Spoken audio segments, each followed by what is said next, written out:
let's have a look at this poll. There's actually a poll that came out today that I've teased, but there's actually another poll that I've just seen the results from as well. And the poll that came out today was the Post, the newspaper formerly known as the Don Post. And of course, you have to have the headline that says Labor slumps, because Labor slumps, whereas National drops. That's what we figured out. So National has a strong lead on 36%. Chris Hipkins' party has a 26% vote, down 24 points since the last election. It's not like down 1.5 since the last poll, down 24 points since the last election. Okay. It places the Greens on 12 at number 3, ACT on 11, and Te Pāti Māori on 3. New Zealand First inches past the threshold to enter Parliament without an electoral seat on 6%. But Christopher Luxon can't yet breathe a sigh of relief. Christopher Luxon release. No, that's something very different. I don't want to. If the poll result were replicated on election night, it would deliver a hung Parliament. You certainly can't talk about release and hung in the same word, that's for sure. No, these numbers would give the right bloc 60 seats, to the left's 53. New Zealand First would take 7 seats, but Hipkins ruled out a post-election deal with New Zealand First late last month. Now, we're not even talking about like what will be. We don't typically project, but if we were to look at these numbers, the left gets 53 plus New Zealand's First 7 doesn't even get the majority. So based on these numbers, the left couldn't even win. Now, don't panic. I'm not saying these are going to be the numbers. Just, but that's what you have a scenario here where the left couldn't win, even though the right can't win without Winston Peters. It's quite an interesting little dynamic, actually. So the projected seats for 2023 based on this, basically National and ACT would have 60, 46 and 14. New Zealand First would have 7. Labour Greens would have 49. Te Pāti Māori would take them to 53. So that's what it is. And you can see, compared to the last election, Te Pāti Māori would double the people in Parliament. The Greens would go up by 50%. ACT would go up by about 50% as well. Actually, they'd all go up by about 50%. And the Labour Party would drop by about half. So there's certainly movement afield. Now, before we get into any of this and have a bit of an opinion, I just saw this within an hour of coming on. Talbot Mills also did released a poll today. And it's really interesting because their little graph includes the margin of error. And this is why I think it's important. Oh, okay. Yeah, for whatever perspective you have, to not ever get in a position of not wanting to vote. Because the results from the Talbot Mill today had National on 36. I've lost my mouse. There's my mouse. Here it is. National on 36 over here. Actually, I should go into this view so you can see it properly. Hang on. There we go. National on 36 over here. Labour on 30. Greens on 12. ACT on 10. New Zealand First on 5.4. Te Pāti Māori on 2.4. Now, interesting thing about both polls have Greens higher than ACT, which is an interesting little daily trend, only by 1 or 2 percentages, but high. But see, then what they've done here is they've included the margin of error. So you can see Nationals on 36%.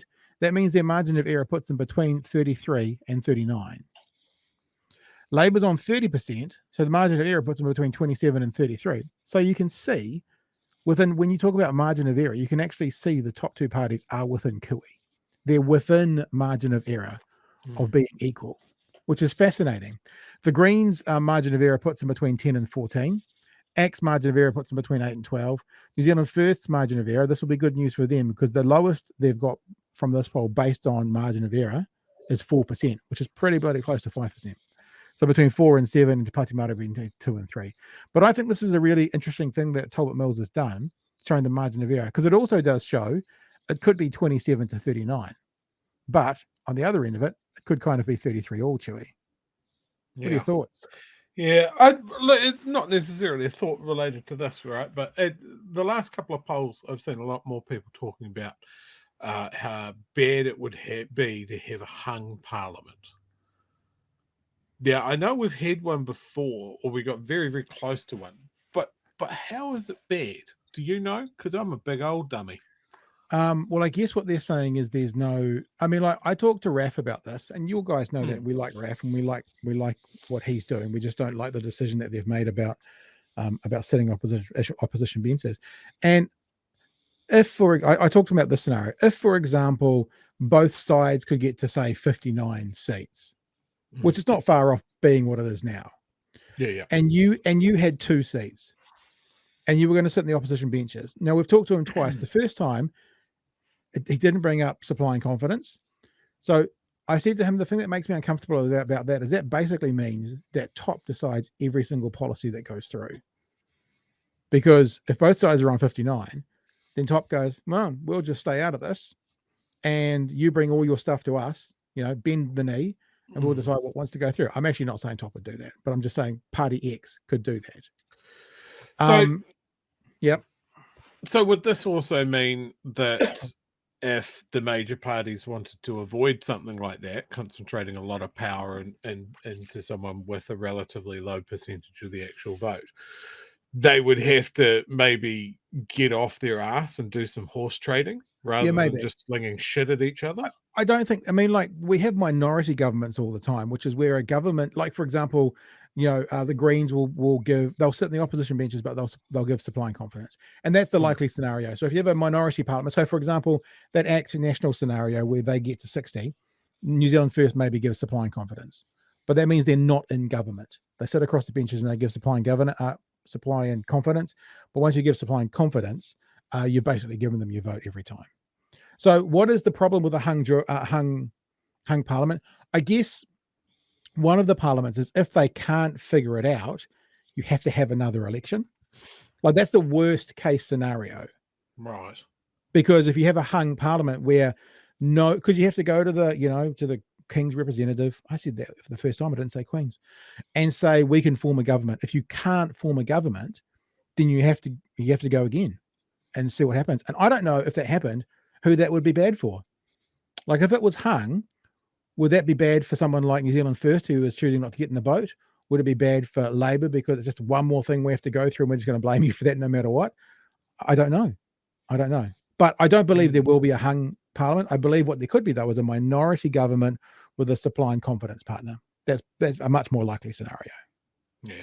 Okay. Thank you. I consider myself educated now. Well, I'm the wrong person to educate you. Remember, dumbest guy in the room. No. I'm going to have to defend this tooth and nail. Nobody can pass anything if it's hung. That's true, unless they do, or one party can pass everything. If it's hung, although I'm ignorant now, but would they be able to even form a minority government? Because if they can't go to the Governor General and say, we can form a government because we have enough seats, if it's hung, so if it's 59 and some parties got 2 and they don't do it, then I guess they can't, because who would then declare themselves? They probably couldn't. So maybe a hung parliament's not actually even feasible in practicality, only in principle prior to making a final deal or having to run it again.